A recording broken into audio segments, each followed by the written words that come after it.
न- नमस्कार सम्पूर्णमा यस नवसर्जक साहित्य चौतारीद्वारा आयोजित बाल कविता वाचन एवं विमर्श कार्यक्रममा उपस्थित सम्पूर्ण महानुभावहरूमा म नवसर्जक साहित्य चौतारीको सचिव समर्पण न्यौपानेको तर्फबाट स्वीकार्न स्नेह अभिवादन। सर्वप्रथम आसन ग्रहणको क्रमतर्फ लागौं।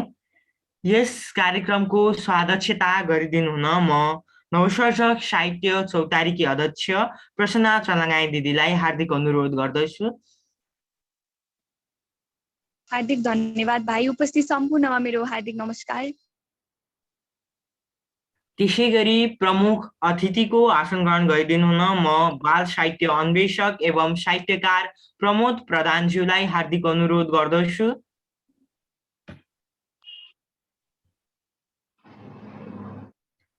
त्यसैगरी विशिष्ट अतिथिको आसन ग्रहण गरिदिनु हुन म बाल साहित्यकार एवं बाल साहित्य अन्वेषक मिश्र वैजयन्तीज्यूलाई हार्दिक अनुरोध गर्दछु।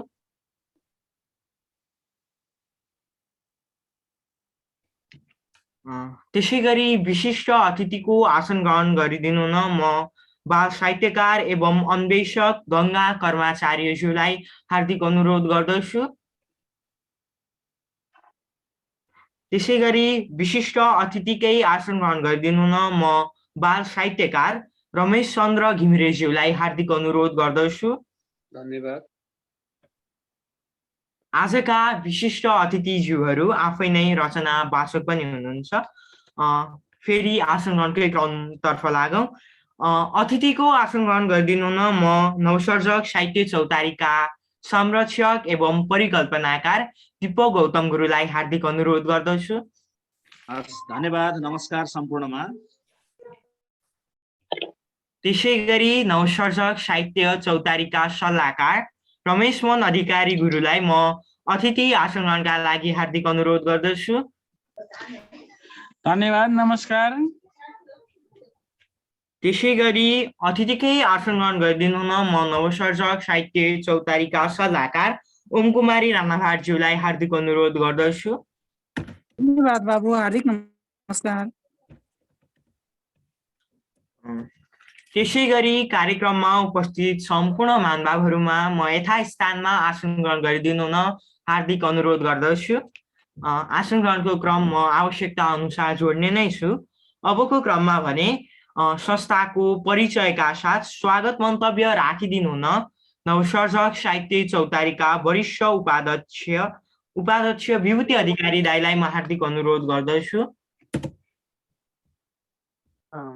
आदरणीय सभापतिज्यू, प्रमुख अतिथि, वरिष्ठ साहित्यकार प्रमोद प्रधानज्यू, विशिष्ट अतिथि मिश्र वैजयन्तीज्यू, गंगा कर्माचार्यज्यू, रमेश घिमिरेज्यू लगायत यस कार्यक्रममा उपस्थित सम्पूर्णमा म विभूति अधिकारीको हार्दिक नमन।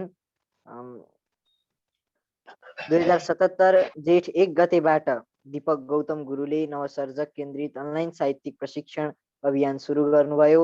उहाँले लकडाउनको समयमा बालबालिकाहरूलाई सृजनात्मक बनाउनका निम्ति यो अभियानको थालनी गर्नुभएको हो। उहाँले साहित्यका दुईवटै विधा सृजना र समालोचनाको प्रशिक्षण आफूले पनि र विभिन्न प्रशिक्षक बोलाएर पनि दिनुभएको छ। 2077 पुस 11 गते यस अभियान नवसर्जक साहित्य चौतारी नेपाल नामक संस्थामा स्थापना भयो। यस संस्थालाई नवसर्जकहरूले नै चलाउँदै आएका छौँ। यस संस्थासँग जोडिएर विभिन्न नवसर्जकहरूले महत्त्वपूर्ण उपलब्धिहरू हासिल गर्नुभएको छ। यस संस्थाले प्रशिक्षण बाहेक अरू साहित्यिक कार्यक्रमहरू पनि आयोजना गर्दै आएको छ। यस संस्थासँग सुदूरपूर्वदेखि सुदूरपश्चिमसम्मका र नेपालदेखि जापानसम्मका नवसर्जकहरू आबद्ध हुनुहुन्छ। आजको यस बाल कविता वाचन एवं विमर्श कार्यक्रममा म सम्पूर्णलाई हृदयत स्वागत गर्न चाहन्छु। स्वागतम स्वागतम स्वागतम।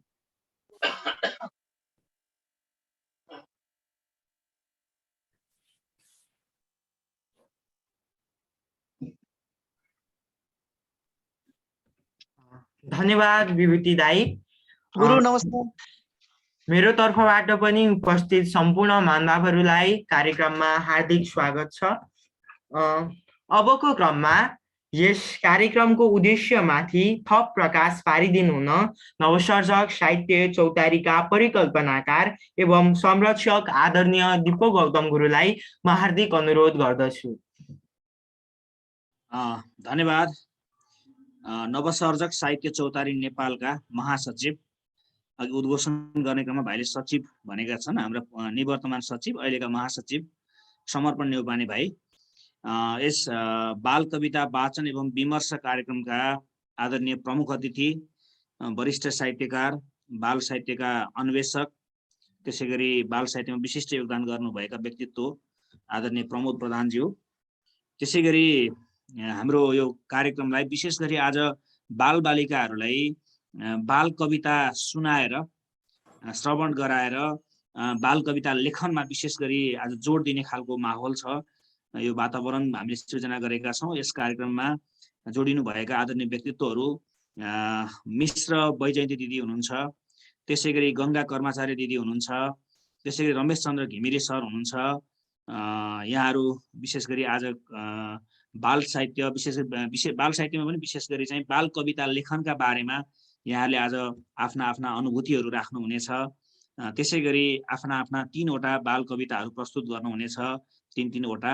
र यो आजको बसाइले विशेष गरी चाहिँ यहाँहरू जोडिदिनु भएको छ, यहाँ सबभन्दा पहिला मैले स्वागत र हार्दिक अभिवादन व्यक्त गर्न चाहेँ।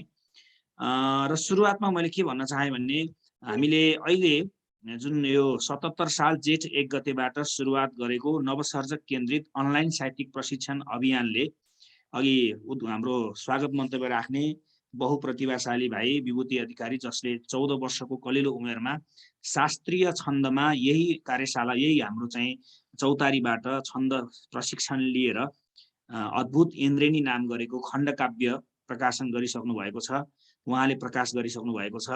र हाम्रो वृत्तचित्र पनि छ, मलाई लाग्छ यहाँ जोडिनु भएका सबै व्यक्तित्वहरूले त्यो वृत्तचित्र पनि हेरिसक्नु भएको छ। मैले धेरै कुरा यसलाई भन्नु पर्दैन। र विशेष गरी म के जोड्छु भने अहिले हामी दोस्रो वर्षमा यो 77 साल जेठ 1 गते 77 साल जेठ 1 गतेबाट सुरुवात भएको अभियानले पछि 77 साल पुस 11 गते संस्थागत रूप लियो, जसको नाम अहिले हाम्रो नवसर्जक साहित्य चौतारी नेपाल रहेको छ। र यसमा 7 प्रदेशका भाइ बहिनीहरूको सहभागिता छ। हामीले प्रत्येक प्रदेशबाट प्रदेश संयोजक सहित उपाध्यक्ष भाइ बहिनी राखेका छौँ, उपत्यका हेर्ने गरी उपाध्यक्ष सहितको जिम्मेवारी भाइ बहिनीले राखेका छौँ, विदेश हेर्ने गरी विदेश विभागको प्रमुख पनि हाम्रो हुनुहुन्छ, भाइ बहिनी नै हुनुहुन्छ, जापानबाट प्रवीणा बराल।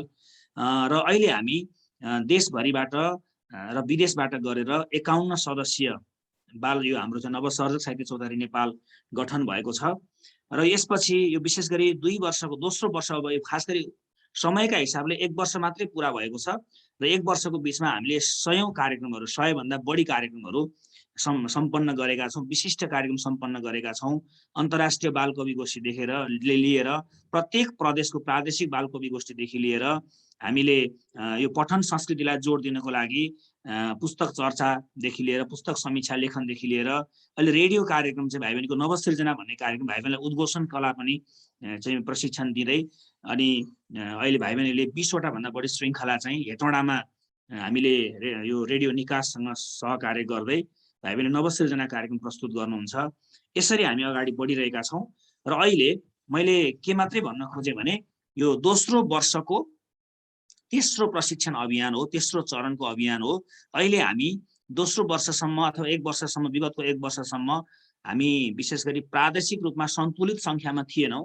अहिले हामी प्रत्येक प्रदेशबाट सन्तुलित सङ्ख्यासहित नवसर्जकहरू जो साहित्यमा विधागत सचेतता सहित लेख्न चाहनुहुन्छ, भोलिका देवकोटा, भोलिका पारिजात बन्न चाहनुहुन्छ, र अहिले यो उमेरदेखि नै विशेष गरी 10 वर्षदेखि 20 वर्षभित्रका भाइ बहिनीहरू, किशोर किशोरीहरूलाई हामी यो बाटो देखाइरहेका छौँ। एउटा सानो प्रयास मात्रै गरेका छौँ हामीले। मैले यति कुरा भन्न चाहेँ। र दोस्रो वर्षको यो तेस्रो चरणको प्रशिक्षण अभियान हो।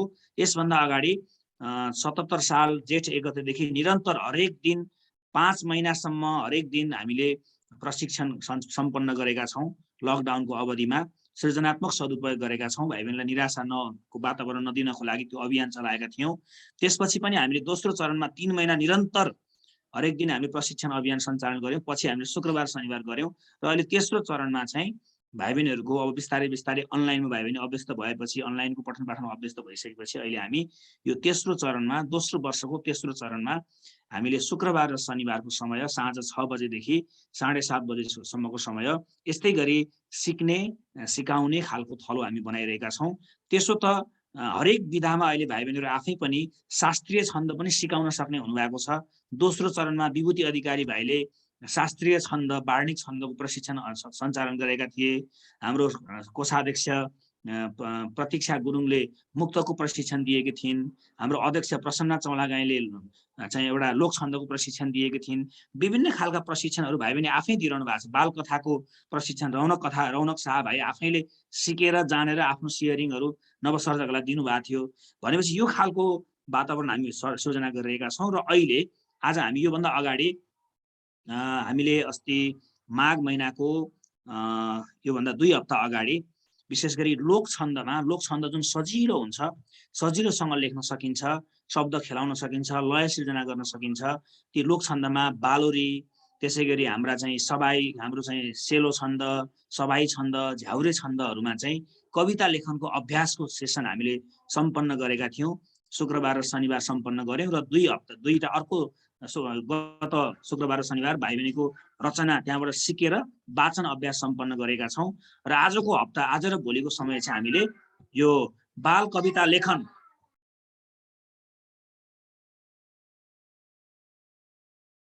मलाई क्षमा गर्नुहोला, सानो बाबुको आवाज आएको हुनाले मैले एकैछिन म्युट गरेँ।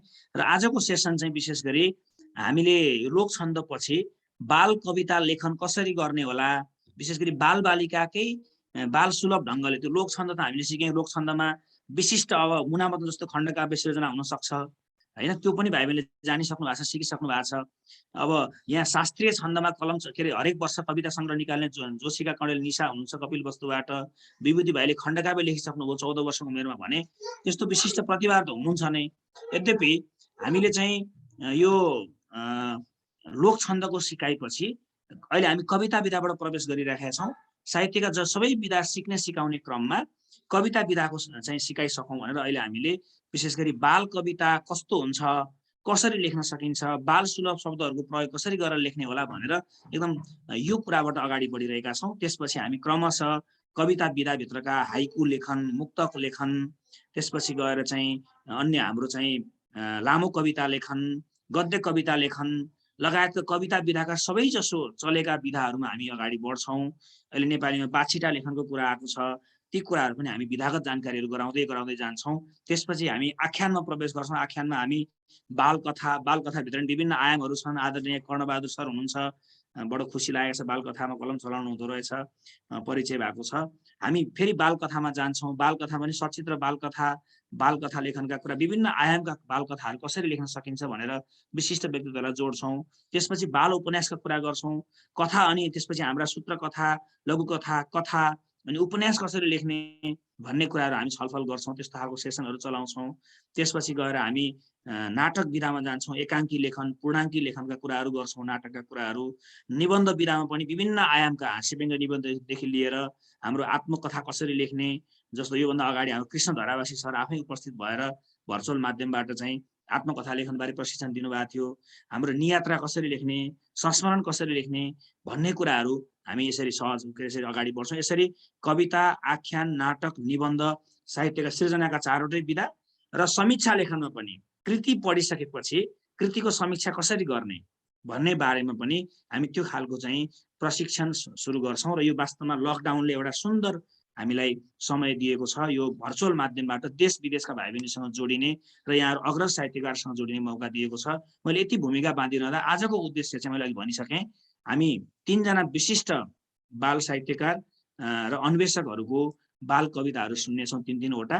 र यो सुनिसकेपछि हामी भोलिको बसाइमा आज हाम्रो प्रमोद प्रधान सर विशिष्ट व्यक्तित्व, नेपाली बाल साहित्यको इतिहास लेखनको क्षेत्रमा विशिष्ट योगदान गर्नुभएको छ। उहाँ आफै पनि एउटा बाल वाङ्मय अनुसन्धान केन्द्रको अध्यक्ष हुनुहुन्छ। उहाँलाई हामीले प्रमुख अतिथि पाएका छौँ। त्यसो त उहाँलाई हामीले यो नवसर्जकको सल्लाहकारमा पनि मनोनयन गरेका छौँ। मिश्र वैजयन्ती दिदी आफैमा प्रदेश 1 को हाम्रो नवसर्जकको संरक्षक हुनुहुन्छ। गङ्गा दिदी गण्डकी प्रदेशको संरक्षक हुनुहुन्छ र हामीलाई निरन्तर रूपमा रमेश चन्द्र घिमिरे सरले सल्लाह सुझाव दिइरहनु भएको छ, उहाँलाई पनि हामी चौतारीमा जोड्दैछौँ। यसरी हामी यस्ता व्यक्तित्वहरूलाई पाएका छौँ र आजको बसाइको उद्देश्य भनेको बाल कविता सुन्ने, उहाँहरूको अनुभवहरू सुन्ने र भोलि लगत्तै भोलि शनिबार हाम्रो नेपाल प्रज्ञा प्रतिष्ठानका लोक तथा बाल साहित्य विभागका प्रमुख डाक्टर देवी नेपालको प्रमुख आतिथ्यमा भोलि चाहिँ हामी बालबालिकाको कविताहरू सुन्नेछौँ। आज अग्रजका कविता सुन्नेछौँ, सिक्नेछौँ र भोलि उहाँको प्रमुख आतिथ्यमा हामी भाइ बहिनीका कविताहरू सुन्नेछौँ, बाल कविता नै सुन्नेछौँ। यति कुरा मैले राखेँ र आजको उद्देश्य प्रकाश पारेँ। कार्यक्रमको अन्तिमसम्म रहिदिनु होला। यहाँहरू सबैलाई धन्यवाद, नमस्कार। धन्यवाद गुरु। अब ढिला नगरिकन कार्यक्रमको मूल मर्मतर्फ लागौँ। अबको क्रममा आफ्नो बाल कविता लेखन बारे आफ्ना भनाइहरूका साथ 3वटा बाल कविताहरू वाचन गरिदिनु हुन म बाल साहित्यकार रमेश चन्द्र घिमिरेज्यूलाई हार्दिक अनुरोध गर्दछु।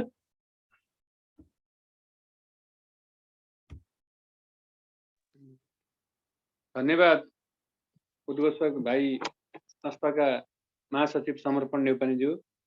नवसर्जक साहित्य चौतारीद्वारा आयोजित आजको कार्यक्रमका अध्यक्ष बहिनी प्रसन्न चौलागाई, कार्यक्रमका प्रमुख अतिथि आदरणीय बाल साहित्यकार एवं अन्वेषक समीक्षक बाल साहित्य ज्ञाता प्रमोद प्रधानज्यू, बाल साहित्य अन्वेषक कृष्ण वैजयन्तीज्यू, बाल साहित्यकार एवं बाल साहित्य अध्येता गङ्गा कर्मचारी पौडेलज्यू, यस कार्यक्रमका परिकल्पनाकार अथवा संस्था नवसर्जक साहित्य चौतारी संस्थाका संरक्षक दीपक गौतमज्यू,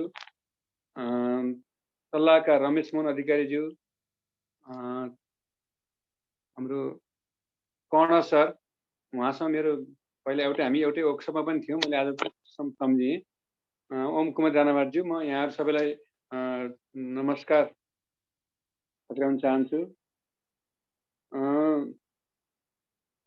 यो बाल साहित्यका विभिन्न विधामध्ये जस्तो साहित्यका चाहिँ कविता, आख्यान, निबन्ध र नाटक गरी मुख्य 4वटा विधा छन् भने बाल साहित्य पनि त्यस्तै एउटा फराकिलो फाँट हो। त्यसभित्र बाल कविता, बाल कथा, बाल नाटक अनि बाल जीवनी आदि धेरै विधाहरू पर्दछन्। त्यसमध्ये बाल कविता पनि एउटा अत्यन्तै लोकप्रिय विधा हो र यो मैले बाल कविता लेख्न सुरु गरेको चाहिँ कस्तो भने यो बाल कविता लेख्दाखेरि यो टेबलमा बसेर टेबल वर्कको रूपमा होइन कि फिल्ड वर्कको रूपमा लेखियो भने त्यो अलिकति राम्रो हुन्छ र सफल जस्तो लाग्यो मलाई। म विद्यार्थीलाई पढाउँदाखेरि केटाकेटी सकेसम्म म चाहिँ माथिल्लो कक्षामा नभइकन म 5 कक्षा, 6 कक्षा, 4 कक्षामा पनि मैले चाहिँ स्कुलको सरहरूलाई अनुरोध, हेड सरलाई अनुरोध गर्छु, प्रशासनसँग अनुरोध गर्छु, मलाई सानो कक्षामा दिनु चाहिँ कतिपय टिचरहरू चाहिँ ठुलो कक्षामा पढाउनु पाए हुन्थ्यो भने हुन्छ भने मलाई चाहिँ सानो कक्षामा म अब माथि ब्याचलरमा पनि 4th इयर्समा पढाउने टिचर स्कुलमा पढाउँदाखेरि म 4लाई 5लाई पढाउनु पाए हुन्थ्यो भनिन्छ।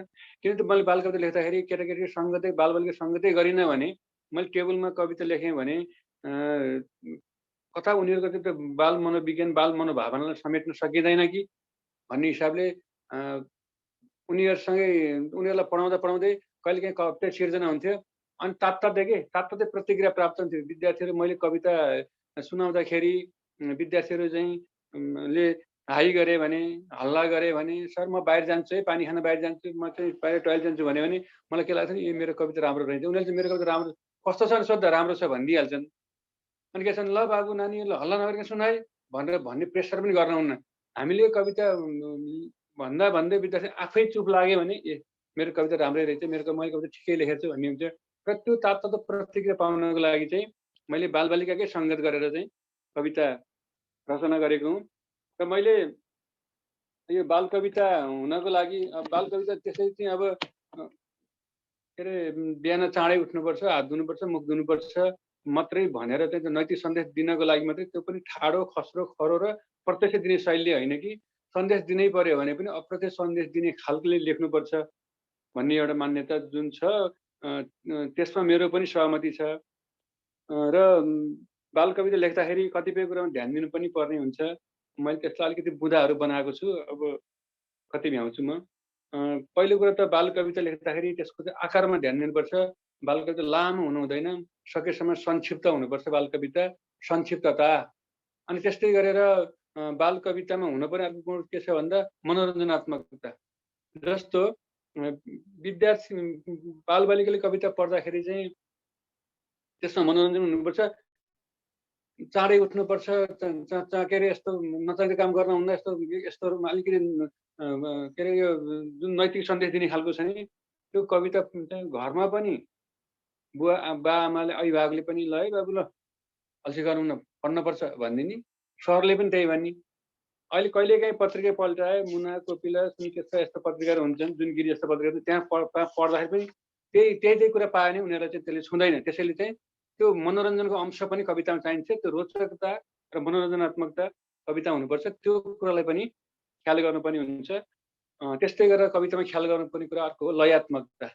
अब लयात्मकता दुई किसिमका, विशेष गरी शास्त्रीय छन्दको र यो लोक छन्दको। शास्त्रीय छन्द अन्तर्गत पनि सजिला छन्दहरू पनि छन् नि, त्यो उपजाति छन्द छ, अनुष्ठेय छन्द छ। विशेष गरी उपजाति नै भनौँ, वसन्त तिलक जस्ता छन्दहरूमा प्रयोग गर्न सकिन्छ भने लोक छन्दको बारेमा त हाम्रो दीपक सरले अस्ति यति राम्रोसँग यस्तो प्रभावपूर्ण तरिकाले चाहिँ कार्यक्रम दिनुभयो कि त्यो हामीले सायद हामी सहभागी नै भयौँ होला। त्यहाँभित्र 7 अक्षरे बालोरी, 14 अक्षरे, त्यसपछि 6 अक्षरे अथवा 6+6 12 अक्षरे, 14 अक्षरे सबाई, 16 अक्षरे असारे झ्याउरे, अनि सेलो, त्यस्तै गरेर 16 अक्षरे अर्को झ्याउरे, यस्ता विभिन्न लयहरूको प्रयोग गरेर कविता लेख्नु पर्ने हुन्छ। र त्यो कविता लेख्दाखेरि अन्त्यानुप्रस्थलाई पनि बढी ख्याल गर्नुपर्ने हुन्छ। ठ्याक्क अन्त्यानुप्रस्थ मिलेको हुनुपर्ने हुन्छ। र अर्को कुरा, सन्देश दिनै हुँदैन बाल कवितामा भन्ने कुरा हुँदैन। किन भन्दा सन्देश दिनुपर्छ। अप्रत्यक्ष सन्देश जहिले पनि के हुन्छ भन्दा त्यो आग्रहीकरणको शैलीको हिसाबले होइन कि नाटकीकरणको शैलीको हिसाबले चाहिँ अप्रत्यक्ष सन्देश दिनुपर्छ भन्ने मेरो मान्यता छ। र अर्को कुरा, कथयिता पात्रको रूपमा बाल पात्रको उपस्थिति भनेपछि चाहे ठुलो मान्छे प्रमोद सरले लेख्ने कविता पनि प्रमोद सर आफै बालबालिका हुनुभएको छ भने, माधव प्रसाद घिमिरेले कविता लेख्दा पनि आफै बालक भएर लेख्नुभयो भने, यसो गर उसो गर भन्यो भने त उसले त कसलाई भन्ने थियो त हामी यसो गरौँ, यसो गर होइन यसो गरौँ भन्नको लागि कथयिता पात्रको रूपमा बाल पात्रको उपस्थिति हुनुपर्छ। अनि कथामा के हुन्छ भने अलिकति के अरे कवितामा अलिकति आख्यानले पनि डोर्याएको हुनुपर्छ। बाल मनोविज्ञानको प्रयोग गर्नुपर्ने कुरालाई बिर्सन हुँदैन। सरल सहज र सम्प्रेष्य भाषाको प्रयोग, भाषा शैली चाहिँ असाध्यै सरल, बालबालिकाको जिब्राले पचाउन सक्ने, यस्तो उनीहरूले नै बुझ्ने भाषाको प्रयोग गर्नुपर्ने हुन्छ।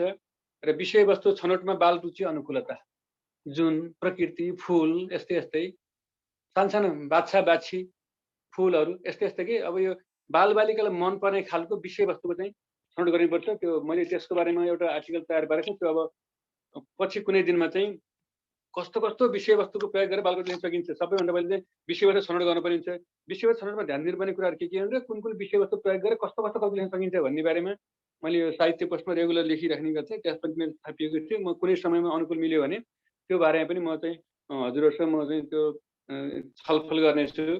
त्यस्तै गरेर राष्ट्रियता र जातीयताप्रति गौरव, आफ्नो राष्ट्रलाई पनि मान, देशप्रेमी भावना पनि कवितामा आउनुपर्छ।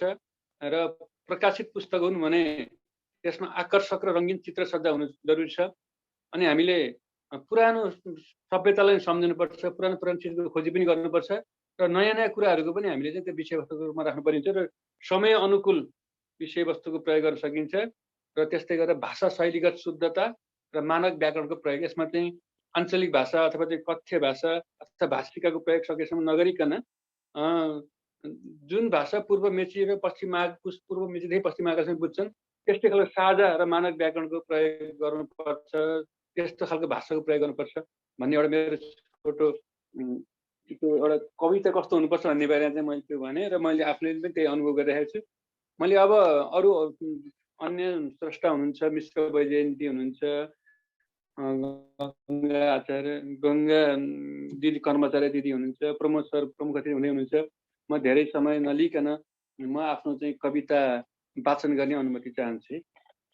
मेरो अब यो खुसीको कुरा सुनाम। यो विवेक मैले यहाँ देखाउँदा उल्टो देखिएको छ। विवेक सिर्जन के विवेक भने के अरे हाम्रो खोजी प्रकाशन जसमा यसो श्रेष्ठले पनि मलाई सहयोग गर्नुभयो। सुशील चालिसे सर हुनुहुन्न जसमा यो घुमाउने घर भन्ने मेरो एउटा बाल कविता सङ्ग्रह प्रकाशित भएको छ, बजारमा हालसालै आएको छ। यसमा 15वटा बाल कविता छन्। त्यसमध्ये चाहिँ मैले एउटा 3वटा कविता कुन भनौँ एउटा थैली हाँसे मुसुक्क भन्ने म कविता सुनाउन गइरहेको छु। मलाई त्यस्तो भाका चाहिँ मेरो छैन, म सरसर्ती नै वाचन गर्छु।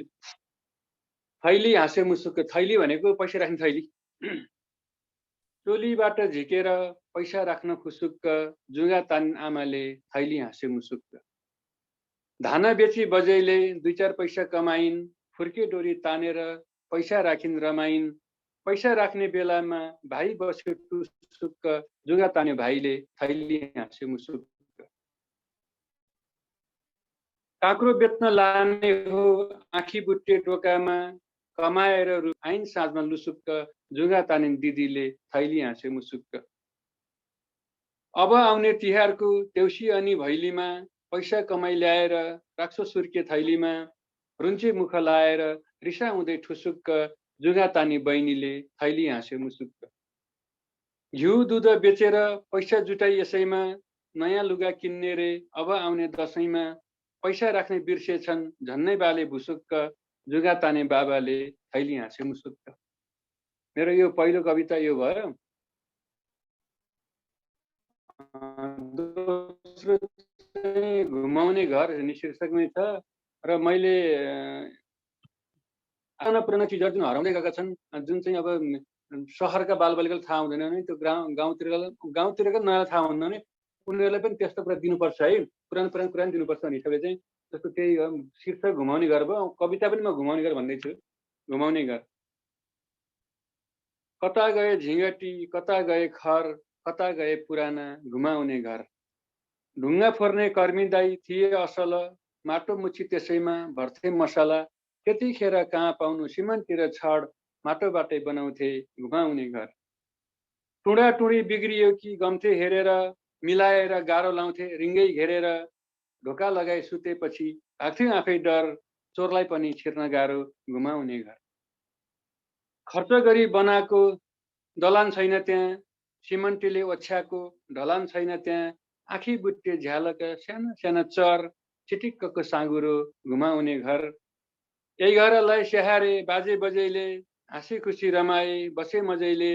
नभत्काउनु भनेर नाति गर्छ कर, हजुरबाले बनाएको घुमाउने घर। नयाँ घर नबनाई थोत्रा घर राखे, भने होलान् दुनियाँले हामीलाई पाखे। तर बाला यही घरमा बस्ने कत्रो रहर, आफ्नै बाले बनाएको घुमाउने घर। यहीँ बसी रमाई मामा जानुभयो, भिनाजुले मोबाइलमा फोटो लानुभयो। अर्को तिजमा यही घरमा खान्छौँ आमा दर, दिदीलाई नि प्यारो लाग्यो घुमाउने घर। धन्यवाद। यो मेरो दोस्रो कविता। तेस्रो पनि यो परम्परागत साधन परम्परागत चिजसँग सम्बन्धित छ। ठेकी कस्तो छ, यो नयाँ पाठकहरूलाई यो ठेकीको बारेमा जानकारी दिने हिसाबले मैले लेख्ने प्रयास गरेको। अब कविता कस्तो छ म यहाँ सुनाउने अनुमति चाहन्छु। भन भन गायत्री ठेकी कस्तो छ, गायत्रीले भनिन् ठेकी गाग्री जस्तो छ। कराईमा बचेको दुध खन्याउला, दही मथी यसैमा घिउ बनाउला। बाले यही सोचले ठेकी ल्याउनु भो, मामा पनि सँगसँगै साथी आउनु भो। भन भन दलु दाई ठेकी कस्तो छ, दाईले भने भुड्काको दाई जस्तो छ। त्यान्द्रा खोजी परालको लुडा पारेर, ठेकी माझ्यो भाइले घुँडा मारेर। सफा भयो टल्कियो ठेकी चम्कियो, चम्किएको देखेर भाइ गम्कियो। भन भन भोला भाइ ठेकी कस्तो छ, भाइले भने रोचाको छपी दहीमा राखी मदानी। घार्र घुर्र पार्छु म जानी नजानी, पोरा डुबे डुबेन हेर्छु अब म, मदानीलाई नेतीले बेर्छु अब म। भन सैनी सुनिता ठेकी कस्तो छ, सैनी भन्छन् घैँटाको सैनी जस्तो छ। बाको काखमा बसेर नेती समाए, दही मथ्न पाएर साह्रै रमाए। तैरिएको नौनीलाई डल्लो पारियो, अनि बल्ल अङ्खोरामा मै सारियो। बाले मलाई सोध्नुभयो ठेकी कस्तो छ, मैले भने काठकै ठेकी जस्तो छ। धन्यवाद। र यो आजको यो नवसर्जक साहित्य चौतारीद्वारा आयोजित आजको यस कार्यक्रममा मलाई आफ्नो विचारसहित आफ्नो कविताहरू सुनाउने अनुमति दिनुभएकोमा म आयोजकप्रति हार्दिक आभार व्यक्त गर्दै म अहिले छुट्टिने अनुमति चाहन्छु। हस्, धन्यवाद, नमस्कार। धन्यवाद मन्तव्य तथा सुन्दर रचनाहरूका लागि। अबको क्रममा बाल कविता कसरी लेख्ने यसबारे आफ्ना मन्तव्यका साथ 3वटा बाल कविता वाचन गरिदिनु हुन बाल साहित्यकार एवं बाल साहित्य अन्वेषक गङ्गा कर्माचार्यज्यूलाई म हार्दिक अनुरोध गर्दछु।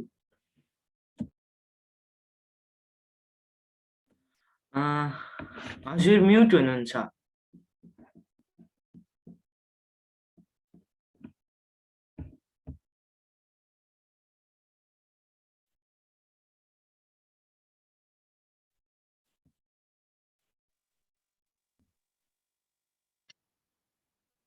धन्यवाद समर्पण बाबु। आजको यस गरिमामय सभाका सभाध्यक्षज्यू, प्रमुख अतिथिज्यू, विशिष्ट अतिथिज्यूहरू, सल्लाहकारज्यू र नवसर्जक साहित्य चौतारीका परिकल्पनाकार सहित सम्पूर्ण पदाधिकारीमा मेरो हार्दिक अभिवादन।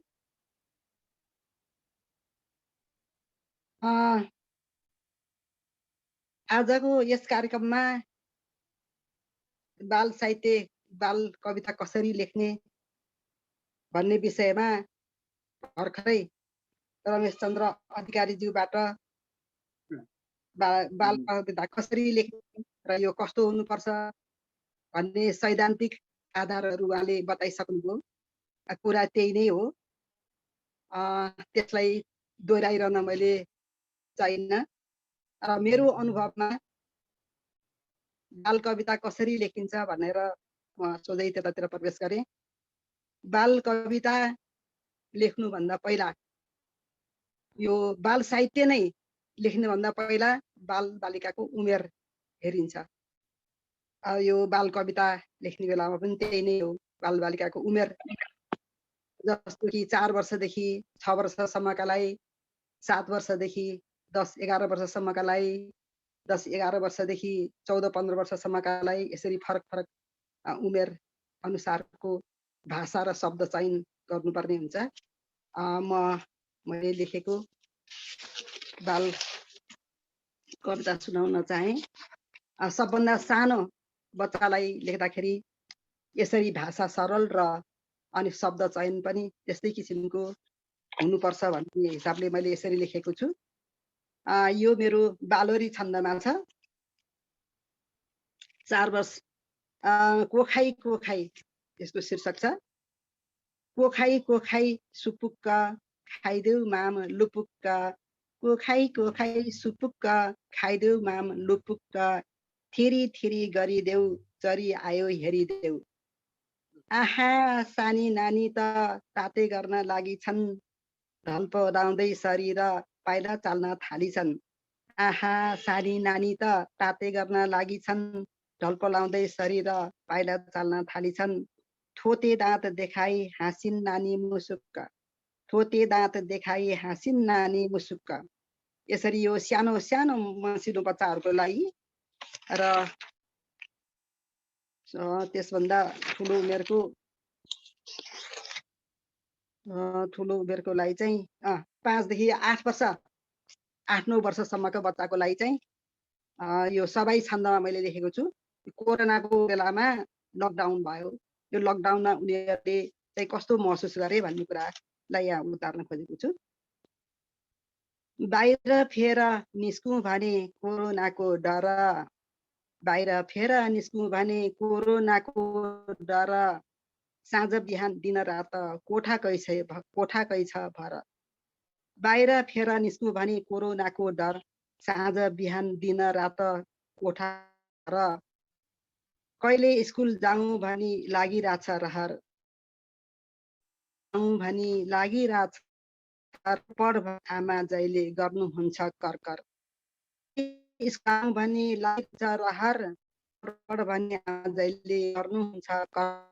पिञ्जडाको चरी जस्तै भए, पिञ्जडाको चरी जस्तै भएको छु साथी, कोरोनालाई समाउन पाए हुन्थ्यो जाति। सिसीभित्र थुनिदिन्थे कसिदिन्थे बिर्को। सिसीभित्र थुनिदिन्थे कसिदिन्थे बिर्को। अझ त्यसै माथि पनि राखिदिन्थे बिर्को। रूप छैन रङ छैन आकार पनि छैन। रूप पनि छैन रूप छैन रङ छैन आकार पनि छैन। पशु पन्छी किरा किरी फट्याङ्ग्रा नि होइन। मानिसलाई समाउने निलिदिने काँचै। मानिसलाई समाउने निलिदिने काँचै। त्यो कोरोना भन्ने चिज कस्तो होला साँच्चै। मानिसलाई समाउने निलिदिने काँचै। त्यो कोरोना भन्ने चिज कस्तो होला साँच्चै। यो चाहिँ मैले चाहिँ अब 8-9 वर्षसम्मको बच्चालाई लक्षित गरेर त्यही अनुसारको शब्द चयन गरेर राखेँ। र अर्को चाहिँ त्योभन्दा माथि उमेरका 12-13 वर्षसम्मका बालबालिकालाई लक्षित गरेर मैले चाहिँ यस्तो किसिमको शब्द चयन गरेको छु। यो झ्याउरे छन्दमा छ। यसलाई मुनावदन छन्द पनि भनिन्छ। प्रस्तुत हुन्छ यसरी।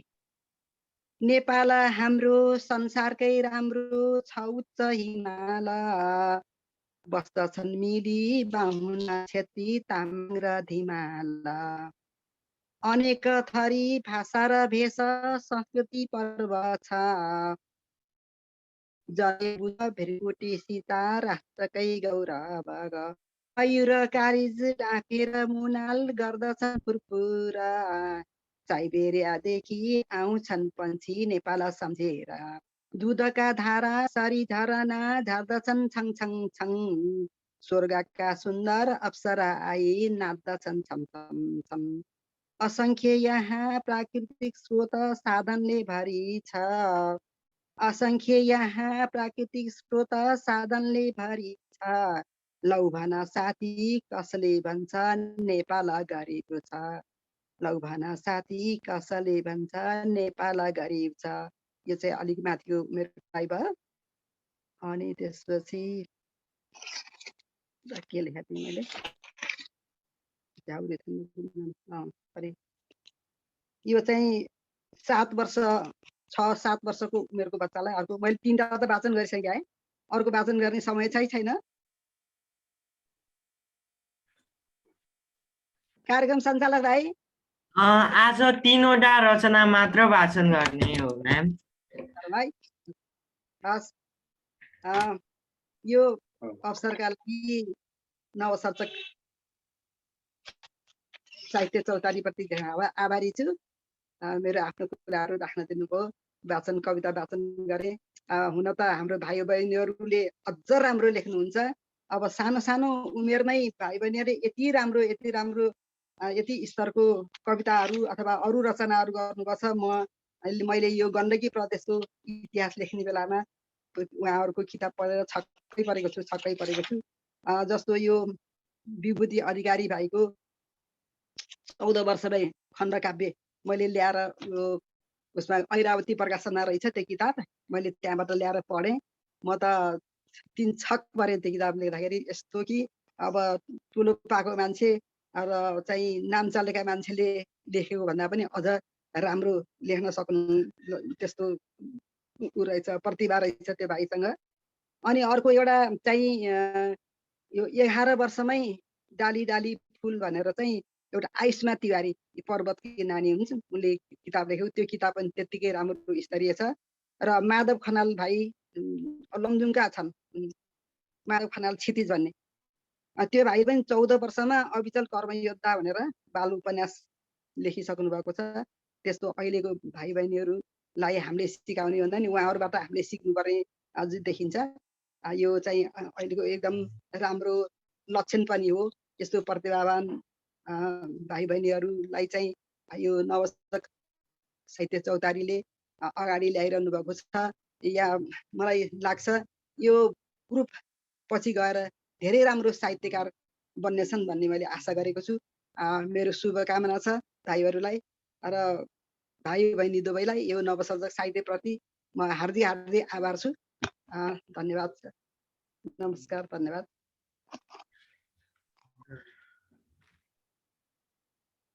धन्यवाद। सुन्दर रचनाका लागि धेरै धेरै आभार। उहाँ गण्डकी प्रदेशका बाल साहित्य अन्वेषक पनि हुनुहुन्छ।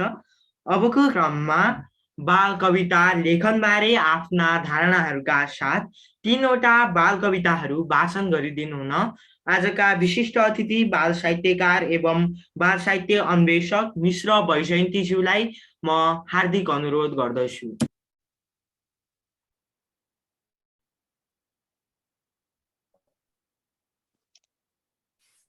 नमस्कार, धन्यवाद। एकदमै प्रिय उद्घोषक समर्पण नेउपाने, अत्यन्त प्रिय। जतिवटा कार्यक्रमहरू सुने पनि उद्घोषणको कलाले सधैँ तानिरहेको हुन्छ। यस कार्यक्रमका यस संस्थाका अध्यक्ष प्रसन्न चौलागाई, जसले यति सानो उमेरमा एउटा अत्यन्त सुन्दर संस्थाको अध्यक्षता गरिराख्नु भएको छ। आजका प्रमुख अतिथि आदरणीय प्रमोद प्रधानज्यू, उहाँ नेपाली बाल साहित्यको इतिहासमा एकदमै अग्रज, अग्रणी र निरन्तर अहोरात्र अध्ययन तथा अनुसन्धान गर्दै सिर्जना र साहित्यमा सक्रिय रहनुभएका, सधैँ बालक झैँ ऊर्जा, युवा झैँ जाँगर र जोस लिएर साहित्यको सेवा गरिरहनु भएका अग्रज हुनुहुन्छ। आदरणीय दिदी गङ्गा कर्मचार्यज्यू, उहाँसँग मैले प्रत्यक्ष रूपमा त एक दुईपल्ट भेटघाट गरेकी छु होला, तर उहाँका कृतिहरूलाई चाहिँ मैले पछिल्लो समयमा साँच्चै नै एउटा अध्ययनका विषयवस्तु बनाएर पढेँ। रमेश चन्द्र घिमिरे सरका आर्टिकलहरू मैले अनलाइनमा पढेँ, पत्र पत्रिकाहरूमा चाहिँ पढिन पाइन छु। अनलाइनमा खोजेर प्रशस्त पढेँ मैले, त्यसबाट पनि धेरै आइडियाहरू लिएकी छु। म उहाँलाई पनि धेरै धन्यवाद दिन चाहन्छु। अग्रज हुनुहुन्छ सबैजना, उहाँहरूले आफ्ना रचनाहरू वाचन गरिसक्नु भएको छ। अध्ययन तथा अन्वेषण भन्ने जुन सिलसिला आइराखेको छ, म अन्वेषण भन्दा पनि अध्ययनमा लागेकी छु। यस अध्ययनमा लाग्दाखेरि मलाई एक दुईवटा कुराहरू खड्किन गएका छन्, जो विशेष मलाई खड्किन गएको कुरा चाहिँ बताउन चाहन्छु। र यो भन्दा अगाडि अग्रजहरूले भन्नुभएका कुराहरूलाई म ऐजन स्वीकार गर्दै त्यसमा मलाई लागेका 2-3वटा कुराहरू मात्रै थप्न चाहन्छु। म एउटा शिक्षक भएको नाताले वर्षौंदेखि पढाइरा ल्याइयो, 30 वर्षभन्दा ज्यादा भयो पढाएको। त्यस अवधिमा बालबालिकाका लागि थुप्रै साहित्यहरू पढाइयो। पढाउँदाखेरि के अवस्था सिर्जना भयो भने सैद्धान्तिक रूपमा प्रशस्त मात्रामा विद्यार्थीहरूले पढ्ने अवसरहरू पाइरहेकै हामीले देखेका छौँ। बाल साहित्यका अलग्गै कृतिहरू भने थोरै मात्रै स्कुलहरूले बुक कर्नरको रूपमा कक्षा कोठामा बुक कर्नर बनाएर बालबालिकालाई पढ्ने अवसर दिन थालेको अहिले भर्खरको चरणमा सुरु भएको छ। सैद्धान्तिक रूपमा एउटा बालबालिकाले एउटा कक्षामा 12 महिनासम्म पढेर 4वटा एक्जाम दिँदा अथवा 6वटा एक्जाम दिँदा अथवा 3वटा एक्जाम दिँदा त्योभन्दा अगाडि कक्षा कोठामा हरेक बाल रचनाहरूका कैयौं प्रश्नका उत्तरहरू दिएका हुन्छन्। तर त्यो प्रश्नका उत्तर उनीहरू लेख्न जति पनि जान्दछन्, त्यो लेखेका कारणले प्रशस्त मात्रामा ग्रेड पनि प्राप्त गरेका हुन्छन्। तर त्यही कुरा बालबालिकाहरूले आफ्नो जीवनमा व्यवहारमा लागू गर्न सकेको अवस्था देखिँदैन। त्यसैले बाल साहित्य हामीले अहिलेसम्म जुन एउटा आधिकारिक रूपमा फर्मल रूपमा पाठ्य वस्तुमा जुन सैद्धान्तिक व्यवहारका लागि सैद्धान्तिकताका लागि मात्रै अध्ययन गरिँदैछ, हामीले लेखेका साहित्यहरूले पनि त्यही सैद्धान्तिक विषयवस्तुलाई नै प्रवर्धन गर्ने अवस्था मात्रै रह्यो भने उनीहरूलाई फेरि पनि एउटै कुराको दोहोर्याइ हुन्छ कि भन्ने पनि लाग्छ। अग्रज अन्वेषकहरू हुनुहुन्छ, प्रमोद प्रधानज्यू, गङ्गा दिदीहरू थुप्रै अहिले लागिराख्नु भएको छ। यस कार्यक्रमका परिकल्पनाकार दीपक गौतम, जो बाल साहित्यमा साँच्चै नै अहोरात्र खटेर लागिराख्नु भएको छ, उहाँहरूबाट पनि धेरै मात्रामा केही न केही त यस्ता खालका समस्या र समाधानका उपायहरू आउलान् नै। मलाई लागेका कुरा चाहिँ यहाँहरूलाई पहिलो कुरा त्यो भयो। दोस्रो कुरा, धेरै जसो पर्यावरणको समस्या सिर्जना भएको देखिन्छ। युगानुकूल चरित्रहरू जस्तै कि विद्युतीय सामग्रीहरूका कुराहरूले हाम्रा बालबालिकाहरूलाई प्रशस्त मात्रामा प्रभाव पारेको र उनीहरूलाई चाहिँ आफ्नो जीवनबाट नै विचलित अवस्थामा पुर्याइराखेको पनि देखिन्छ। तेस्रो कुरा के देखिन्छ भने हाम्रा बालबालिकाहरू र हाम्रो परिवारको बीचको एट्याचमेन्ट जुन छ त्यो अत्यन्त धेरै ऋणात्मक हुँदै गइरहेको छ। प्यारेन्ट्स, अभिभावक एकदमै धेरै मेहनत गरिराख्नु भएको हुनुहुन्छ। हाम्रा बालबालिकाहरूलाई चाहिँ युरोपियन र अमेरिकन शैलीमा सुविधा दिनुपर्छ, बाल अधिकार प्रदान गर्नुपर्छ भन्ने कुराहरूको जुन सैद्धान्तिक पक्ष आयो, त्यसलाई व्यावहारिक रूपमा हाम्रा बालबालिकाहरूलाई कसरी व्यवहार सिकाउने र प्यारेन्ट्ससँग, अभिभावकसँग सँगसँगै लाने, पारिवारिक एट्याचमेन्ट कसरी चाहिँ नघटाउने भन्ने कुराहरूमा थुप्रै त्यस्ता ऋणात्मक अवस्थाहरू हाम्रो समाजमा सिर्जना भएका छन्। पहिला पहिला हाम्रा बालबालिकाहरू खाना खान बस्दाखेरि, खाना खाइसकेपछि अङ्गेनामा आगो तापेर बस्दाखेरि लोक साहित्य सुरु भएको। त्यो पछाडि पनि बालबालिकाहरूलाई आफ्ना जीवनका कुराहरू सुनाउन अभिभावकहरूले कतिपय अवस्थामा त्यसरी नै खाना खाइसकेपछिको एउटा सानो अवस्था सिर्जना बन्थ्यो। एउटै टेबलमा बसेर खाना खाँदा आज दिनभरि कसले के गर्यौं भन्ने कुरा सुनाएपछि छोराछोरीहरूले आमा बुवाका सुख दुःखमा संलग्न हुने, सहभागी हुने, बुझ्ने, थाहा पाउने अनि कुनै पनि किसिमका अक्षम प्रकारका जिकिरहरू नगर्ने, सँगसँगै परिवारका सुख दुःखमा जाने अवस्था थियो। तर अब अहिले विद्युतीय सामग्रीले गर्दा के हुन्छ, बाबाले खाना खाँदा पनि मोबाइल चलाउँदै खाने, आमाले खाना पस्किँदा पनि मोबाइल चलाउँदै पस्किने, छोराछोरीहरू पनि छिटो छिटो छिटो छिटो खाना खाने अनि आफ्नो कोठाहरूमा गइहाल्ने। अनि पछिल्लो चरणमा कोभिड महामारीको कारणले विद्युतीय सामग्रीहरूको अत्याधिक प्रयोग, यस अत्याधिक प्रयोगले विद्यार्थीहरूमा एकातिर प्रविधि सिक्ने अवसर त भयो, तर यसबाट कस्ता खालका प्रभावहरू परे जस्ता कुराहरूलाई पनि लेखक, साहित्यकार, अनुसन्धाता, सर्जक, बालबालिका आफै बाल साहित्यकारहरूले पनि सोच्ने दिन अवश्य आइसके होला। खाना खाने बेलामा, गफ गर्ने बेलामा कस्ता कुराहरू बनाउने र ऋण, धन, सुख दुःख, छरछिमेकी जस्ता कुराहरू, कहिलेकाहीँ अत्यन्त हार्दिकताका कुराहरूदेखि लिएर कतिपय विवादका कुराहरू पनि सुनाएर समाधान गर्ने कुराहरूमा सँगसँगै लाउने, घरमा भएका खानेकुराहरूलाई कसरी पुर्याएर र मिलाएर खाने जस्ता कुराहरूमा व्यावहारिकता सिकाउने, जसले गर्दा उनीहरूको जिकिर गर्ने, बाआमासँग छैन भने पनि जबरजस्ती मलाई चाहिँ किन चाहिँ सुविधा नदिने भन्ने खालका जिकिरहरू नगर्ने, हामी यस्तै अवस्थाका हौँ, हाम्रो अवस्था यो भनेर बुझ्ने अनि प्रतिक्रिया गर्ने, प्रतिवाद गर्ने, सकारात्मक प्रतिवाद गर्ने जस्ता कुराहरूमा हाम्रा साहित्यहरूले सहयोग गर्नुपर्छ जस्तो लाग्छ। अब भन्न त मैले अलिक प्रशस्त भने, तर सिर्जनाका विषयमा भने चाहिँ मेरा कविता, मेरा रचनाहरूले पनि यो विषयलाई समेटेका नहुन सक्छन्। त्यसका लागि चाहिँ म आफू पनि क्षमा माग्दै म आजको 3वटा रचना वाचन गर्न पाउने अवसरको प्रयोग गर्न चाहन्छु।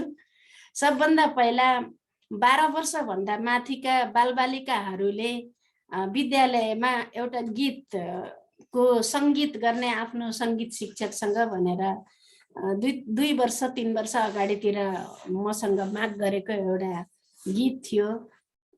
त्यो गीत वाचन गर्न चाहन्छु। मलाई गीत गाउन चाहिँ आउँदैन, सङ्गीत भएको पनि छ, म यसलाई कविता वाचन गर्ने शैलीमै यो गीतलाई चाहिँ वाचन गर्न चाहन्छु।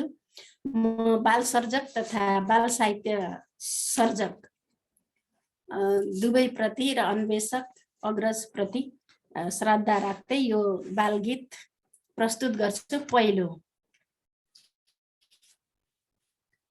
हामी बिउजी उड्छौँ हामी अघि बढ्छौँ, हामी बिउजी उड्छौँ हामी अघि बढ्छौँ, अन्धकार धपाउन हामी ज्योति बन्छौँ। एक एक गरी जडीबुटी खोज्छौँ पहाडमा, एक एक गरी जडीबुटी खोज्छौँ पहाडमा, झिलिमिली बत्ती बाल्छौँ बस्ती कछाडमा, बाँझो बन्जर भिजाउने हामी मूल हौँ, तराई पहाड हिमालयमा फुल्ने फुल हौँ।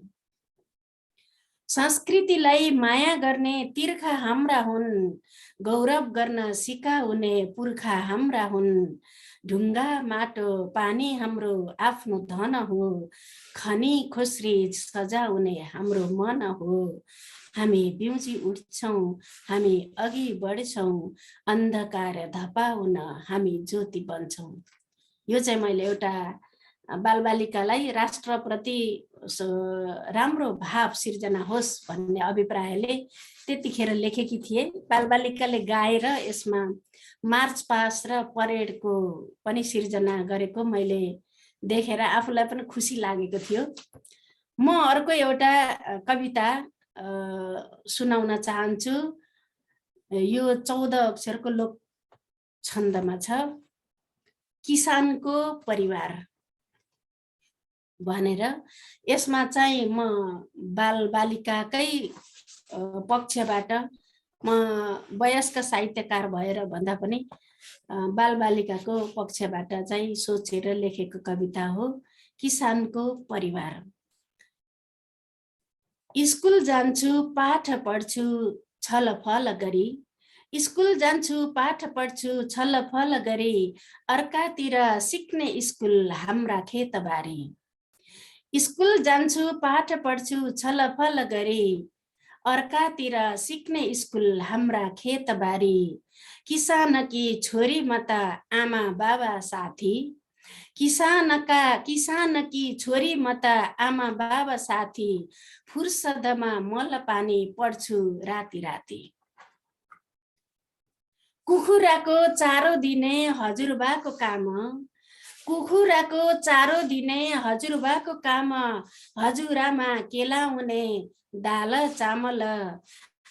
आमा जाने पढाउन बाबा खेततिर, आमा जाने पढाउन बाबा खेततिर, काम गर्दा धपेडीको लिनुहुन्न पिर, काम गर्दा धपेडीको लिनुहुन्न पिर।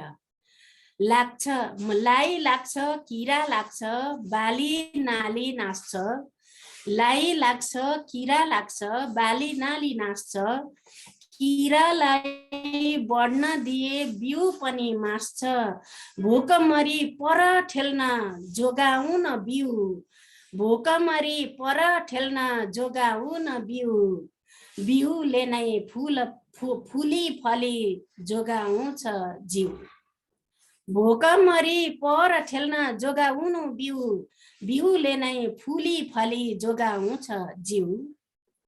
गाई बस्तुले नखाने झारपात खोजी, गाई बस्तुले नखाने झारपात खोजी, गर्नुपर्छ राम्रो कुट्ने ओखलको खोजी, कुट्नुपर्छ मिसाएर झोल हुने गरी, छर्नुपर्छ बिरुवामा किरा मर्ने गरी। फल्छ अन्न रमाएर भकारी भरिन्छ, फल्छ अन्न रमाएर भकारी भरिन्छ, शुल्क तिर्दा ऋण तिर्दा दङदास परिन्छ। काम गर्दै पढ्न पाउँदा रमाइलो हुन्छ, भविष्यमा दुःखलाई जित्ने साथी हुन्छ, भविष्यमा दुःखलाई जित्ने साथी हुन्छ। यो थियो किसानकी छोरी। मैले चाहिँ 10 वर्षभन्दा माथिका बालबालिकाहरूले यसरी सोच्न सक्दा रहेछन् भनेर उनीहरूसँग बेला बेला कुराकानी गर्ने सिलसिलामा यो कविता लेखेकी थिएँ। अब मैले अर्को एउटा कविता यहाँहरूलाई सुनाउँछु, माटो र जीवन। माटो र जीवन शीर्षकको कविता छ। आज चिसो बढेको आछु आछु जाडो छ। आज चिसो बढेको आछु आछु जाडो छ। आगो तापौँ भनेको ओदानमा भाँडो छ। आज जाडो बढेको आछु आछु आज चिसो बढेको आछु आछु जाडो छ। आगो तापौँ भनेको ओदानमा भाँडो छ। दिदी भन्छन् धुवाले हावा पानी बिग्रन्छ। बरु जान्छु बाहिर घुर ताप्छु के हुन्छ। तराईमा घुर भनेको कसिङ्गर हो। बरु जान्छु बाहिर घुर ताप्छु के हुन्छ। घुर फाला बारीमा माटो हुन्छ मलिलो। घुर फाला बारीमा माटो हुन्छ मलिलो। साग फल्छ माटामा मिठो हुन्छ कलिलो। न्यानो लुगा लाएर तातो तातो खाएर भन्नुहुन्छ बाबाले जाडो जान्छ भागेर। चक्लेटका खोलाई मल हुन्छ कसरी। चक्लेटका खोलाई मल हुन्छ कसरी। बरु सबै मिलेर आगो तापौँ बेसरी। दिदी मान्दै नमान्ने भाइ आगो नताप्ने म त एक्लो बबुरा मेरो साथी को हुने। हामी तिम्रा साथी हौ जस्तो साथी माटो हो। हामी तिम्रा साथी हौ जस्तो साथी माटो हो। मिलीजुली हिँडौँ न त्यही हाम्रो बाटो हो। भन्छन् दिदी मायाले आमाकै त्यो छायाले। भन्छन् दिदी मायाले आमाकै त्यो छायाले। मन भयो उज्यालो माटो बाँच्ने रायाले। माटो हाम्रो जीवन हामी यसका सिपाही। माटो हाम्रो जीवन हामी यसका सिपाही। माटो बिना प्राणीको बन्दैन है जीवनी। आफू हाँस्न हामीले हँसाउनु पर्दछ। आफू हाँस्न हामीले हँसाउनु पर्दछ। बचाउन मानिस माटो बाँच्नु पर्दछ। बचाउन मानिस माटो बाँच्नु पर्दछ। धन्यवाद। मैले आज वाचन गर्ने 3वटा कविता मध्ये अन्तिम कविता माटो र जीवन कविता वाचन गरिसकेपछि यो अवसर प्रदान गरिदिनु भएकोमा यो संस्था र यसका परिकल्पनाकारलाई हार्दिक धन्यवाद दिँदै आज अग्रजहरूको र अनुजहरूको सामिप्यमा आफ्ना बाल सिर्जनाहरू औपचारिक सुनाएको पहिलो दिन यहाँहरूलाई हार्दिक आभार तथा धन्यवाद ज्ञापन गर्न चाहन्छु। धन्यवाद। नमस्कार। धन्यवाद। सुन्दर रचनाहरूका लागि हार्दिक आभार। उहाँ प्रदेश नम्बर 1 का बाल साहित्य अन्वेषक हुनुहुन्छ।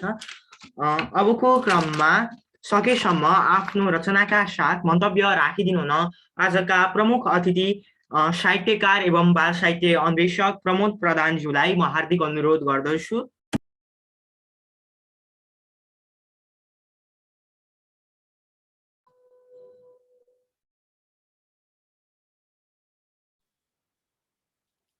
धन्यवाद उद्घोषक समर्पण भाइ, कार्यक्रमका सभापति प्रसन्ना नानी। आजको कार्यक्रममा आफ्ना रचना सहित उपस्थित भएर चाहिँ बालबालिकालाई कविता सुनाउनु हुने 3 अग्रज स्रष्टा ज्यूहरू, आजको कार्यक्रममा समूह उपस्थित कार्यक्रमका परिकल्पनाकार दीपकजी लगायत सबै भाइ बहिनीहरूलाई सर्वप्रथम म हार्दिक अभिवादन गर्छु। सर्वप्रथम त आजको यो कार्यक्रममा चाहिँ मलाई प्रमुख अतिथिको रूपमा यहाँहरूले चाहिँ बोलाउनु भएर आफ्ना कुराहरू राख्ने र बाल कविता सुनाउने अवसर प्रदान गर्नुभएकोमा म दीपकजी लगायत सबै भाइ बहिनीहरूप्रति हार्दिक आभार व्यक्त गर्छु। अघि वैजन्तीजीले केही समस्याहरूको कुरो उठाउनु भएको छ। बालबालिकाहरूसँग सम्बन्धित धेरै समस्याहरू छन्, तर हामीले लेखेको एउटा पक्ष छँदैछ, त्यो सैद्धान्तिक रूपमा गइरहेछ, त्यसको चाहिँ परिपालना चाहिँ भइरहेको अवस्था देखिँदैन। त्यसकारण चाहिँ यो जुन बिचको एउटा चाहिँ दूरी छ लेखन र त्यसको व्यावहारिक पक्षको बिच त्यसलाई चाहिँ कसरी समाधान गर्दै जाने भन्ने र उहाँले केही समस्याहरूको बारेमा पनि कुरा उठाउनु हो। विशेष गरी अहिले यो सूचना सञ्चार प्रविधिले चाहिँ भित्रिआएका समस्याहरू र देश विश्वले भोग्दै आएका पर्यावरणीय समस्या लगायतका कुराहरूमा चाहिँ बाल साहित्यकारहरूको चाहिँ दृष्टि नपुगेको हो कि भन्ने कुराहरू पनि आइरहेछन्। उहाँले भनेका केही कुराहरू, यी प्रश्नहरू वास्तवमा हामी सबै बाल साहित्य लेख्ने सर्जकहरूले मनन गर्नुपर्ने कुराहरू नै हुन्, तर यसप्रति दृष्टि नै गएको छैन भन्ने कुराहरू चाहिँ होइनन् नै।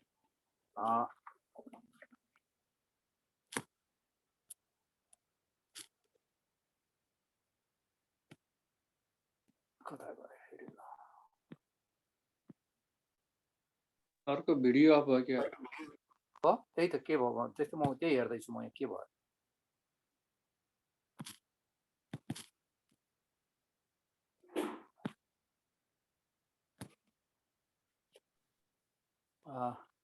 हेलो, आयो होइन?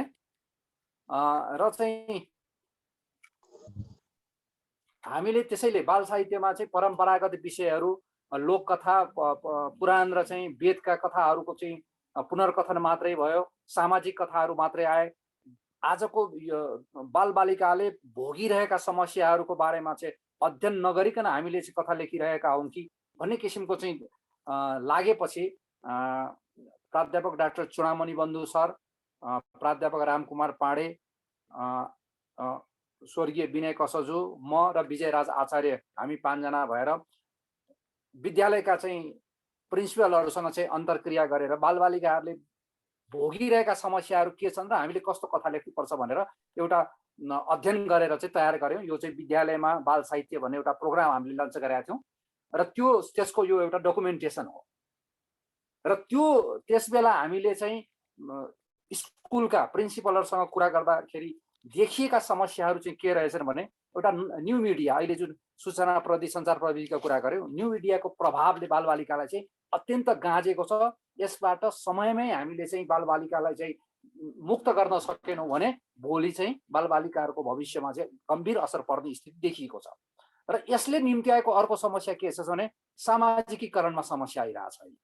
अघि त्यो कुरा आयो, बैजन्तीजीले पनि भन्नुभयो, हामीले चाहिँ पहिले खानासाना खाइसकेपछि हजुरआमाको वरिपरि बसेर कथा सुन्थ्यौँ, त्यो प्रचलन अहिले हराएको छ र यसले सोसलाइजेसनमा चाहिँ समस्या उत्पन्न भएका छ। र त्यस्तै अर्को समस्या के छ भने यसले बालबालिकाहरूको संवेगात्मक विकासमा चाहिँ असर परिरहेछ। र चौथो, अहिले पनि स्कुलहरूमा चाहिँ बुलिङको समस्या छँदैछ। विशेष गरी आवासीय विद्यालयहरूमा यो समस्या अहिले पनि टड्कारो छ। र अर्को, बालबालिकाहरूमा अहिले पछिल्लो चरणमा पहिलेदेखि नै यो छँदैछ, ढाँट्ने र झुटो बोल्ने प्रवृत्ति बढेको छ यो। र अर्को छ सङ्गतको प्रभाव। बालबालिकाले एक अर्काको सङ्गतबाट चाहिँ धेरै कुराहरू नकारात्मक सिकिरहेछ। अनि शारीरिक परिवर्तनले, विशेष गरी किशोर अवस्थामा प्रवेश गर्ने बेलामा शारीरिक जुन परिवर्तन हुन्छन् त्यसले पार्ने चाहिँ प्रभावहरू छन्। त्यसपछि सरसफाइ, स्वास्थ्य र भोजन सम्बन्धी समस्याहरू छन्, किनभने स्वास्थ्यसँग अहिले जङ्क फुडको चाहिँ खाने प्रचलनले चाहिँ बालबालिकाहरूको स्वास्थ्यमा ठुलो चाहिँ असर परिरहेको अवस्था छ। त्यसपछि इम्प्याथी र कम्प्यासन, परानुभूति र करुणा भन्छौँ हामी यसलाई, र नागरिक सिभिक सेन्स। र यसरी हामीले यी समस्याहरू चाहिँ विशेष गरी उहाँहरूले चाहिँ 20-25वटा समस्या देखाउनु भएको, त्यसमध्ये प्रमुख यो 10 समस्याहरू हुन् र यसमा केन्द्रित भएर अब कथा लेख्नुपर्छ भन्ने किसिमले चाहिँ सोचले चाहिँ हामीले यो विद्यालयमा बालबालिका भनेर, त्यसपछि कथाहरू लेखिएका पनि छन्। तपाईँ हामीले सबैलाई थाहा छ, अहिले विशेष गरी न्यू मिडियाले पारेका प्रभावहरूबारे चाहिँ कथाहरू लेखिन थालेका छन्। त्यसमध्ये विनय कसजुको साइबर बाल कथा भन्ने एउटा कथासँग तपाईँले पढ्नुभयो भने त्यसमा सबै न्यू मिडियाले चाहिँ पार्ने प्रभाव र त्यसको न्यूनीकरणका लागि र त्यो न्यू मिडियालाई हामीले चाहिँ सकारात्मक रूपमा कसरी प्रयोग गर्न सक्छौँ भन्ने कथाहरू चाहिँ त्यहाँ देखिएका छन्। तर ती कथाहरू बालबालिकाको पहुँचसम्म पुर्याउन सकिएको छ कि छैन भन्ने प्रश्न चाहिँ छँदैछ। नलेखिएको भने होइन, लेखिएका छन्। त्यस्तै पर्यावरणका कुराहरू गर्नुभयो, पर्यावरणका सम्बन्धी चाहिँ बाल कथाहरू आज होइन, आजभन्दा चाहिँ 30 वर्ष अगाडिदेखि लेखिँदै आएका छन्। सम्भवतः ध्रुव घिमिरेजीले लेख्नुभएको चाहिँ किताबहरू छन् त्यो त्यस्ता बालबालिकाको। त्यस्तै गेहेन्द्र भूषण बनेपालीका पोखरेलीका किताबहरू छन् बाल वातावरणसँग सम्बन्धित कथाहरूको।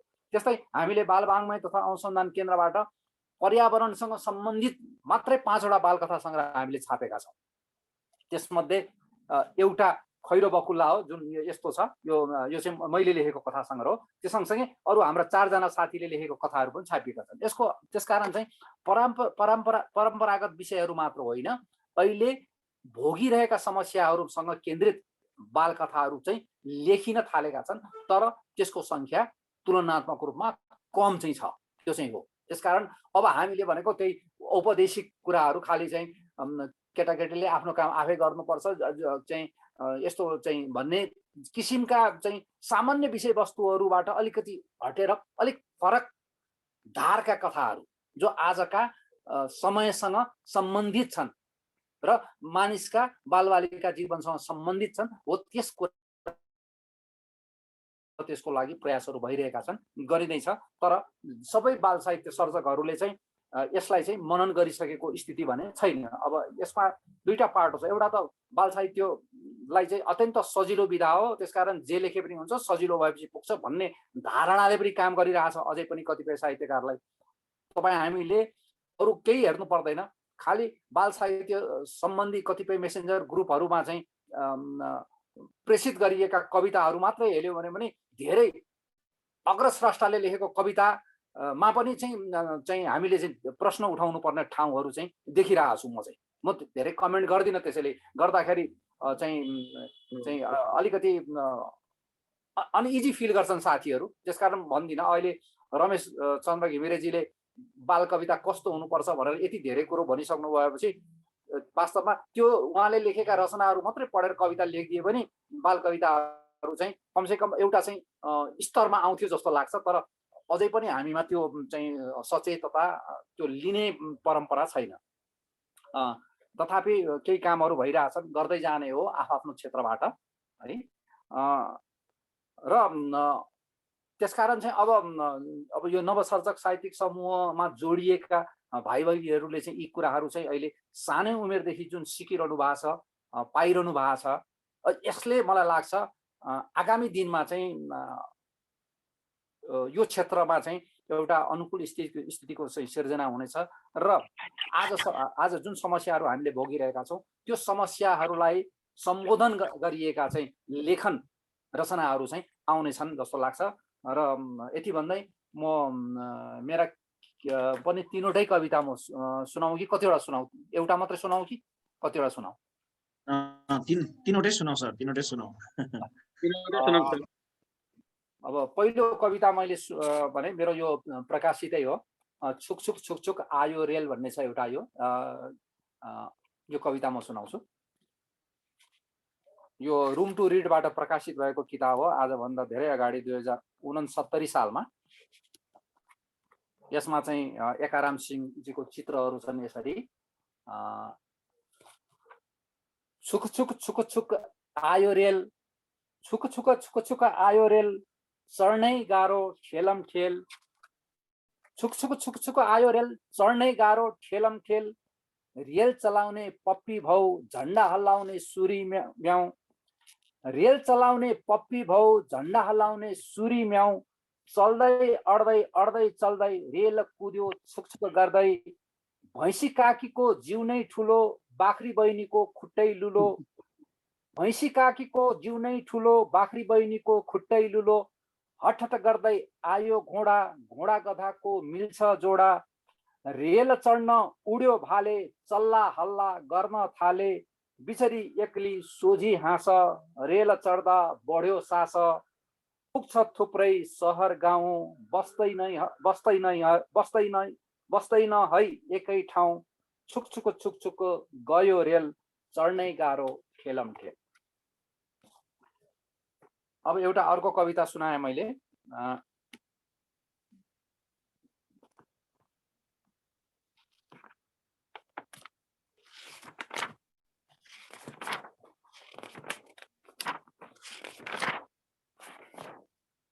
कविताको शीर्षक छ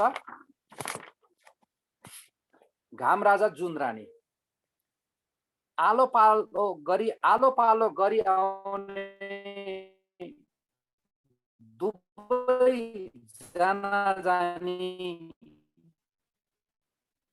आलो पालो गरी आउने दुबै जाना जानी, दिनमा आउने घाम राजा राति जुन रानी। आलो पालो गरी आउने दुबै जाना जानी, दिनमा आउने घाम राजा राति जुन रानी। मिरमिरेमा ज्योति बोकी सबलाई छौ हम आफ्नै साथी ठानी, सधैँ माया गर हामीलाई आफ्नै साथी ठानी, दिनमा आउने घाम राजा राति जुन रानी। काखमा राखी हामीलाई तिमी सुताउँछौ, काखमा राखी हामीलाई तिमी सुताउँछौ, आफू भने जागराम बसी रात बिताउँछौ, सधैँ स्नेह गर हामीलाई हामी साना सानी, दिनमा आउने घाम राजा राति जुन रानी। अब तेस्रो कविता, यो मेरो पहिलो बाल कविता संग्रहमा छ, काना काना कान समात कान भन्ने, जुन चाहिँ 2053 सालमा छापिएको थियो। कपासको खेती, यो विभिन्न निजी क्षेत्रबाट निक्लिएका पाठ्य पुस्तकहरूमा पनि राखिएको कविता हो। कपासको खेती। आकाशमा कसले गर्छ कपासको खेती, जाउँ हामी सोधी आउँ उसैलाई भेटी। आकाशमा कसले गर्छ कपासको खेती। बोट छैन बिरुवा छैन फुल्छ ढकमक्क, बोट छैन बिरुवा छैन फुल्छ ढकमक्क, पानी मल चाहिँदैन पार्छ सधैँ छक्क, कुनै चाहिँ काली हुन्छे कुनै चाहिँ सेती। आकाशमा कसले गर्छ कपासको खेती, आकाशमा कसले गर्छ कपासको खेती। घाम आई दिनभरि उसलाई साथ दिन्छ, जुनसँगै जिस्किएर उसको रात बित्छ। घाम आई दिनभरि उसलाई साथ दिन्छ, जुनसँगै जिस्किएर उसको रात बित्छ। बतासलाई पछ्याउँछ बनी केटाकेटी, बतासलाई पछ्याउँछ बनी केटाकेटी। आकाशमा कसले गर्छ कपासको खेती। धन्यवाद। र आजको कार्यक्रममा सहभागी हुने अवसर दिनुभएकोमा म फेरि पनि नवसर्जक साहित्य चौतारी प्रति हार्दिक आभार व्यक्त गर्छु र आफ्नो भनाइ यही टुङ्ग्याउँछु। धन्यवाद। हस्, धन्यवाद। हाम्रो निमन्त्रणा स्वीकारेर कार्यक्रममा आउनु भएकोमा हार्दिक आभार। आजको कार्यक्रम साथीहरूलाई कस्तो लाग्यो? नवसर्जकहरूलाई कृपया प्रतिक्रिया दिन चाहनुहुन्छ भने रेज ह्यान्ड अप्सनमा क्लिक गरेर हात उठाइदिनु होला। हामी यहाँहरू मध्ये एकजनाबाट प्रतिक्रिया लिनेछौँ।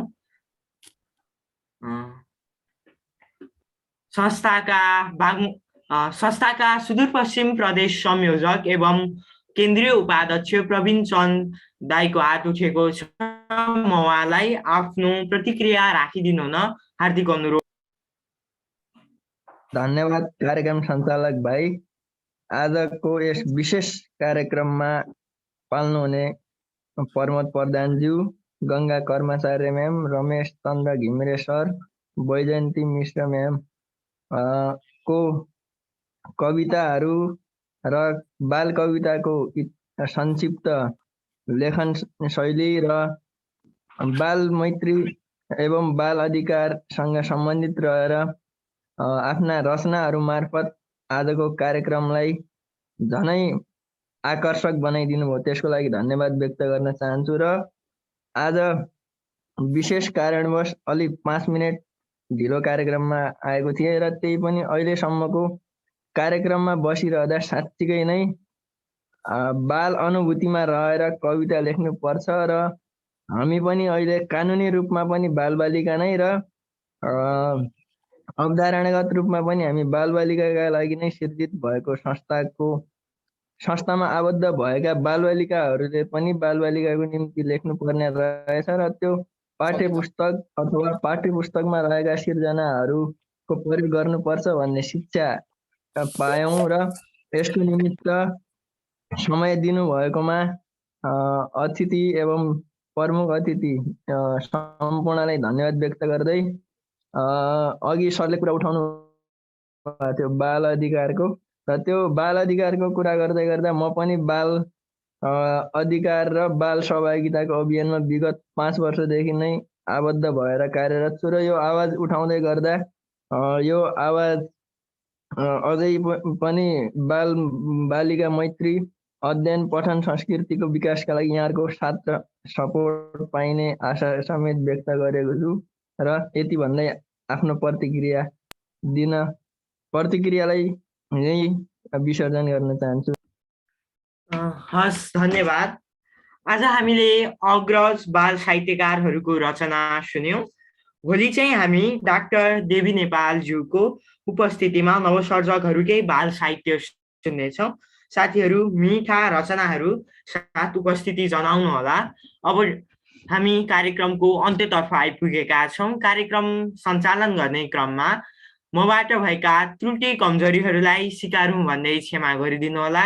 यति भन्दै आजका सभाध्यक्ष नवसर्जक साहित्य चौतारीकी अध्यक्ष प्रसन्ना चलाङ्गाई दिदीलाई कार्यक्रम विसर्जन गर्न अनुरोध गर्दै म यहाँहरू माझबाट ओझेल पर्न चाहन्छु। हस्त, धन्यवाद, शुभरात्रि।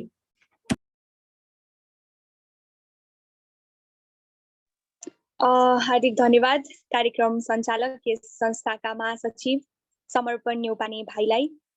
आजको यस नवसर्जक साहित्य चौतारी नेपाल को केन्द्रीय समितिद्वारा आयोजित बाल कविता वाचन एवं विमर्श कार्यक्रमका प्रमुख अतिथि बाल साहित्यका अन्वेषक एवं साहित्यकार आदरणीय प्रमोद प्रधानज्यू, त्यसै गरी विशिष्ट अतिथि एवं आजका वाचक बाल साहित्यकार एवं अन्वेषक आदरणीय मिश्र वैजन्तीज्यू, त्यसै गरी आदरणीय गङ्गा कर्मचार्यज्यू, आदरणीय रमेश चन्द्र घिमिरेज्यू, साथै अतिथि यस संस्थाका परिकल्पनाकार एवं संरक्षक आदरणीय दीपक गौतमज्यू, सल्लाहकार आदरणीय रमेश मन अधिकारीज्यू, डीबी वर्तौलाज्यू, ओम कुमारी राणावारज्यू, विष्णु न्यौपानेज्यू, जयन्ती आचार्यज्यू, साथसाथै नवसर्जक साहित्य चौतारीसँग आबद्ध सम्बन्धित सम्पूर्ण नवसर्जकहरू र हामीलाई हेर्दै र सुन्दै रहनुहुने सम्पूर्णमा मेरो हार्दिक सन्ध्याकालीन अभिवादन व्यक्त गर्न चाहन्छु।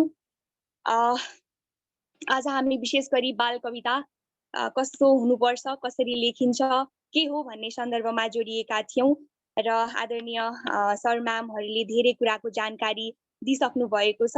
बाल कविता विशेष गरी बाल बालिकाहरूका लागि लेखिने र बाल बालिकाहरूले नै पढ्नुपर्ने एउटा साहित्यको विधा, सरल भाषा शैली र सरल शब्द चयनमा लेखिनुपर्ने कविता विधा, रोचक विषयवस्तु, त्यस्तै रोचक शीर्षकहरू हामीले सुन्दै आएका छौँ। ताराबाजी लैलै, म्याउ म्याउ बिरालो जस्ता कविताहरू, राइम्सहरू, पोएम्सहरू यी सबै बालबालिकाहरूकै निम्ति लेखिएका हुन्। त्यस्तै लेखिन जरुरी पनि छ, आवश्यक पनि छ। हामी सबै अहिले बालक नै छौँ र अहिलेका लागि चाहिँ मसँग एउटा यहाँ कविता छ। यो चाहिँ म बालक शीर्षकको कविता हो। यो सन्दर्भ पनि ठ्याक्क मिलेको छ आज बाल कविता वाचन भएकाले। यो एउटा नमुना कविता म यहाँ सुनाउँछु। यो चाहिँ अन्तरिक्षको धरती, आदरणीय सुदेश सत्याल सरको अन्तरिक्षको धरतीमा समावेश भएको कविता हो। म बालक, तोटक छन्दमा छ यो कविता। मैले यसलाई यहाँ सुनाउन चाहे। म बालक। वचनामृत यो जहिले म पिऊँ, ममता नभए कसरी म जिऊँ। म त हिंस्रक रूप रुचाउँदिन, जननी नभए म निदाउँदिन। म विचित्र मनोहर बालक हुँ, म भविष्य जगत परिपालक हुँ। लयदार बनाउँछु जीवन यो, रविको छवि झैं छ सफा मन यो। खुकुरी निडराउँछ काट्न तर, किन हो किन जान्दिन ढाट्न तर। जति चञ्चल होस् तर शीतल छु, दिलभित्र छुनु कति कोमल छु। म त हाँसिदिए अनि हाँस्छ धरा, युग थामिदिने म हुँ एक जरा।